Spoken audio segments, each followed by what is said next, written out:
On est toujours live à Sakai, au Japon. J'ai à ma gauche Mathieu Bordolo, capitaine d'Onyx, qui s'est taillé une place sur l'équipe de Hong Kong. Mathieu, les gens se posent des questions sur Facebook et sur Twitter. Ils se demandent, comment tu t'es taillé une place sur l'équipe de Hong Kong et d'où viennent tes origines là, hongkongaises? Oui, ben en fait, c'est pas compliqué, Julien. Moi, mon arrière-arrière-grand-père vient de la Chine. Puis, dans le fond, dans les prérequis pour faire partie d'une équipe, la 5e génération, c'était toujours bon. Donc, le fait que mon arrière-arrière-grand-père, Tony Bordelung, était de Chine, ça a fait en sorte que je pouvais me jouer avec cette équipe-là.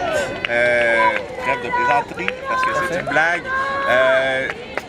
L'équipe d'Hong Kong, en fait, ont fait un appel à tous sur un site, un forum sur l'Ultimate.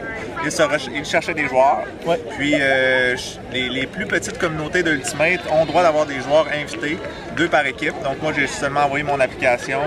Puis je me suis dit que ça pourrait être une belle expérience, dans le fond, de vivre ça avec une nouvelle culture, des gens d'un pays lointain, comme Hong Kong.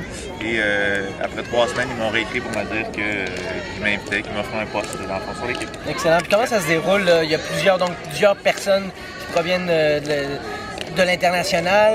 Comment vous dialoguez? Par signe, par langage? Explique-nous un peu le contexte. Ouais, en fait, je te dirais que la majorité de l'équipe parle anglais.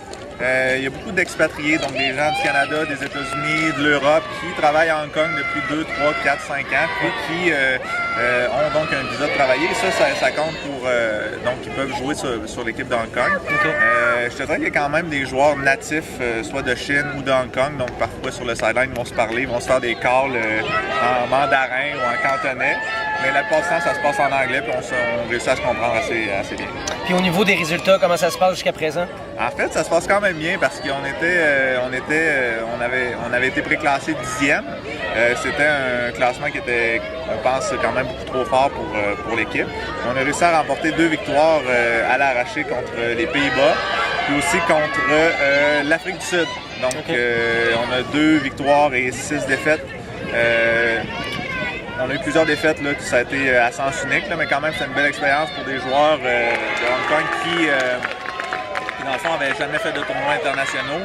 Puis que leur première expérience, c'est ici au championnat du monde où les meilleurs joueurs, quand même, qui viennent jouer. Excellent. Donc, tu viens chercher de l'expérience. Au sein justement de ta participation dans cette équipe-là, est-ce que tu as d'autres défis à relever? J'aimerais que tu nous en parles un peu. Bien, c'est sûr que quand je suis arrivé ici, moi j'avais été coupé dans le fond de l'équipe canadienne, fait que mon rêve de remporter une médaille d'or pour le Canada, c'est sûr que ce rêve-là a passé.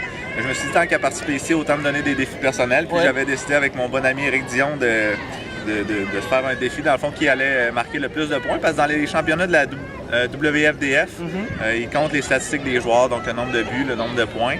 Vous pouvez aller voir ça sur leur site, là, dans la catégorie résultats. Puis vous allez voir que je suis quand même bien en avance sur Éric Dion. Donc juste ça, c'est mon petit plaisir personnel à chaque jour d'aller voir, puis de m'assurer que je suis toujours au-dessus de lui pour les points. Ouais. Tout à fait.